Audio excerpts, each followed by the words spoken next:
Hello student, मैं Shrikant sir. आज मैं आपको क्लास 11th की केमिस्ट्री के बारे में जानकारी दूंगा। अभी आप लोग क्लास 10 से पास करके आओगे, क्लास 11th में प्रमोट होके आओगे। क्लास 10 तक जो केमिस्ट्री का आपको सिलेबस दिया गया है वो बहुत ही कम है, बस जनरल जानकारी दी गई है केमिस्ट्री में। यहाँ पे मैं आपको क्लास 11th के सिलेबस के बारे में जानकारी दे रहा हूँ। आप देख रहे हैं यहाँ पे क्लास 11th में टोटल 14 चैप्टर हैं। 14 चैप्टर में 8th चैप्टर तक आपका क्लास 11th के हाफ ईयरली एग्ज़ाम तक आएगा और 8th चैप्टर के बाद चैप्टर 9th हाइड्रोजन से लेके इन्वायरमेंटल केमिस्ट्री तक ये आपको एनुअल एग्ज़ाम में आएगा।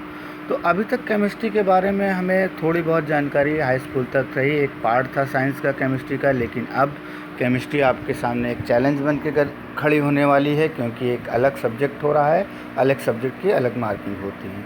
तो केमिस्ट्री को बृहत रूप में हम लोग पढ़ेंगे और कुछ भी नहीं करना है। कोई भी चीज़ इस दुनिया में रॉकेट साइंस नहीं होती है, बस हमें ध्यान देना है कि हमारे सर हमको क्या बताते हैं और एक एक चीज़ों को शांत स्वभाव से उसको समझना है और जानना है।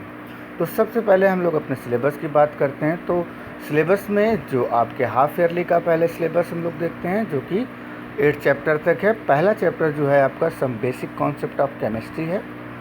सेकेंड चैप्टर है structure of atom. Third chapter है classification of element and periodicity in property. Fourth chapter है chemical bonding and molecular structure. Fifth chapter है स्टेट ऑफ मैटर, इसमें हम लोग गैस एंड लिक्विड का स्टेट पढ़ेंगे। सिक्स्थ चैप्टर है केमिकल थर्मोडायनेमिक। सेवन्थ चैप्टर है इक्विलिब्रियम। एट्थ चैप्टर है रेडॉक्स रिएक्शन। नाइन्थ चैप्टर है हाइड्रोजन। 10th चैप्टर है S block element. 11th chapter है some P block element. 12th chapter है organic chemistry, some basic principle and techniques. 13th chapter है hydrocarbon and 14th chapter है environmental chemistry. अगर हम यहाँ पे मार्किंग देखें तो फर्स्ट और सेकंड चैप्टर से टोटल 11th मार्क आपका एग्ज़ाम में आएगा, जबकि थर्ड चैप्टर से 4 मार्क आता है और फोर्थ, फिफ्थ, सिक्स्थ और 7th चैप्टर से 21 मार्क आता है। तो हमारा एजेंडा क्या होना चाहिए कि ये सारे चैप्टर उनके मार्किंग के अकॉर्डिंग हमारे तैयार होने चाहिए।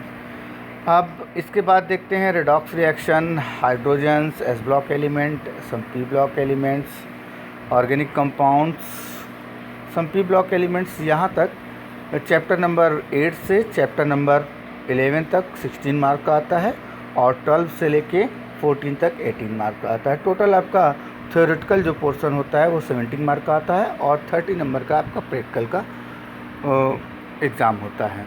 तो ये रही आपके सिलेबस की जानकारी। इसके बाद डिटेल में जब हम लोग चैप्टर वाइज डिस्कशन करेंगे तो आपके टॉपिक वाइज क्या क्या टॉपिक कवर करने हैं इस चैप्टर में वो हम लोग डिस्कस कर लेंगे। तो thank you student, best of luck. We will continue और विद आवर नेक्स्ट वीडियो।